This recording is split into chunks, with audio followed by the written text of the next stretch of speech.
পূর্ব বর্ধমান জেলার শহর বর্ধমানের 22 নম্বর ওয়ার্ডের কাউন্সিলর নারুগোপাল ভকতের মহতি উদ্যোগ, যেখানে দেখা যায় বিশিষ্ট জায়গায় কৃতি ছাত্রছাত্রী, বিশিষ্ট সমাজসেবী থেকে শুরু করে নেতা মন্ত্রীদের সম্মান প্রদান করা হয়।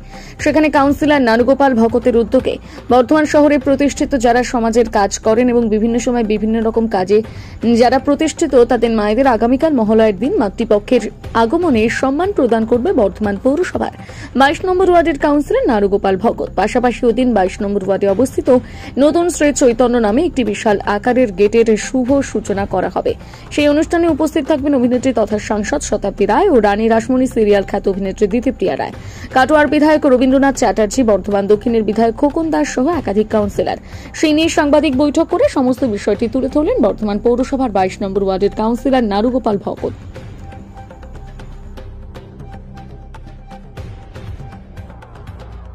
সাংবাদিক বৈঠক ডাকার কারণ রাত পোয়ালেই আমাদের একটা 22 নম্বর ওয়ার্ডে আজকে কালকে একটা খুব বড় একটা প্রোগ্রাম আছে, যেটা হচ্ছে এখানকার মানুষের একটা আবেগ ছিল যে এই যে সেতুটা আছে দেখতে পাচ্ছেন পেছন দিকে, এই সেতুটার অ্যাকচুয়ালি নাম ছিল শ্রী চৈতন্যদেব সেতু, শ্রী চৈতন্য মহাপ্রভু সেতু।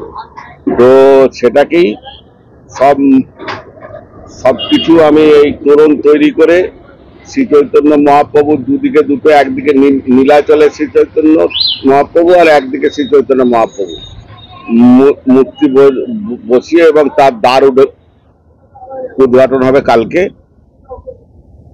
তো এর এই অনুষ্ঠানে আমাদের শুভ সূচনা করবেন আমাদের মাননীয় সংসদ ও লোকসভার স্পিকার শতাব্দী রায় উদ্বোধন করবেন এবং আমাদের কাটোয়া বিধানসভার বিধায়ক মাননীয় রবীন্দ্রনাথ চট্টোপাধ্যায়, আমাদের জেলার অভিভাবক, আমাদের বর্ধমান দক্ষিণের বিধায়ক মাননীয় খোকন দাস এবং আমাদের সকল তৃণমূলের নেতৃবৃন্দ এবং সকল এলাকার মানুষজন নিয়ে কালকে আমরা একটা শুভ কাজ করতে চলেছি।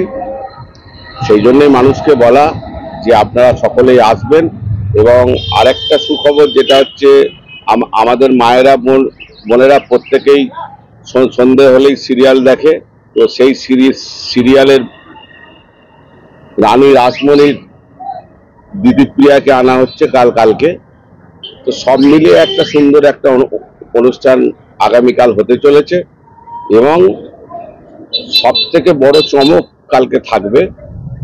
সবাই তো আমরা কৃতি ছেলেদিকে সংবর্ধনা দিই, কালকে আমি কৃতি ছেলেরা যে মায়ের গর্ভ থেকে পৃথিবীতে এসেছে আমি সেই 11 জন মাকে সংবর্ধনা দেবো, আমার মা আমার দুর্গা। বোঝাতে পারলাম? যেটা হচ্ছে যে মায়ের গর্ভ থেকে আমাদের জন্ম হয়েছে।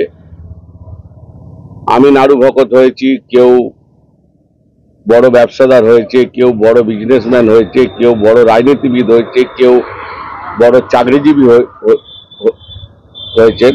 তো সেই সব মায়েদেরকে আমি কালকে সংবর্ধনা করব। আমার মা আমার দুর্গা একটা অনুষ্ঠান এখানে থাকবে, যেটা পুরোপুরি সঞ্চালক হিসাবে এবং পরিচালক সঞ্চালক যাই বলেন, কলকাতার জনপ্রিয় নায়িকা টলিউডের ঋতুপর্ণা সেনগুপ্ত আমাকে এই উপদেশ দিয়েছেন যে এটা মায়েদের জন্য আপনি সেদিন বর্ধমান শহরের বুকে করবেন। তারই কালকে একটা আমি বিভিন্ন মায়েদেরকে সম্মান জানাই।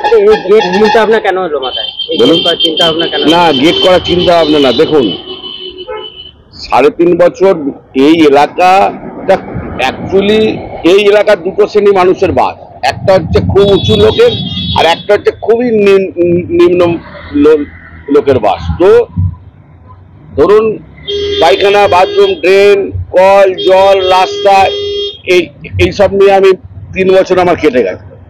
তো এখন আমার যেটা মনে হয়েছে যে এবার এলাকার মানুষের ইমোশন যেখানে জড়িয়ে আছে, আদি মানুষের, কারণ হচ্ছে আলামগঞ্জ হচ্ছে আমার বাবার একটা পুরনো, আমিও তো একটা ব্যবসাদার বাড়ির ছেলে, তো আমার বাবার পুরনো এখানে আলামগঞ্জে আদি লোকের সঙ্গে সব যোগাযোগ।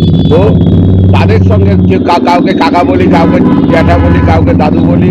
তো তাদের সঙ্গে কথা বলে জানতে পারলাম যে এখানে এইটা একটা মানুষের একটা খুবই মানে ইচ্ছে যে আমি আমার হাতেই কাজটা হোক, তো তারই আমি আজকে ঠাকুরের আশীর্বাদ নিয়ে কাজটা কমপ্লিট করলাম।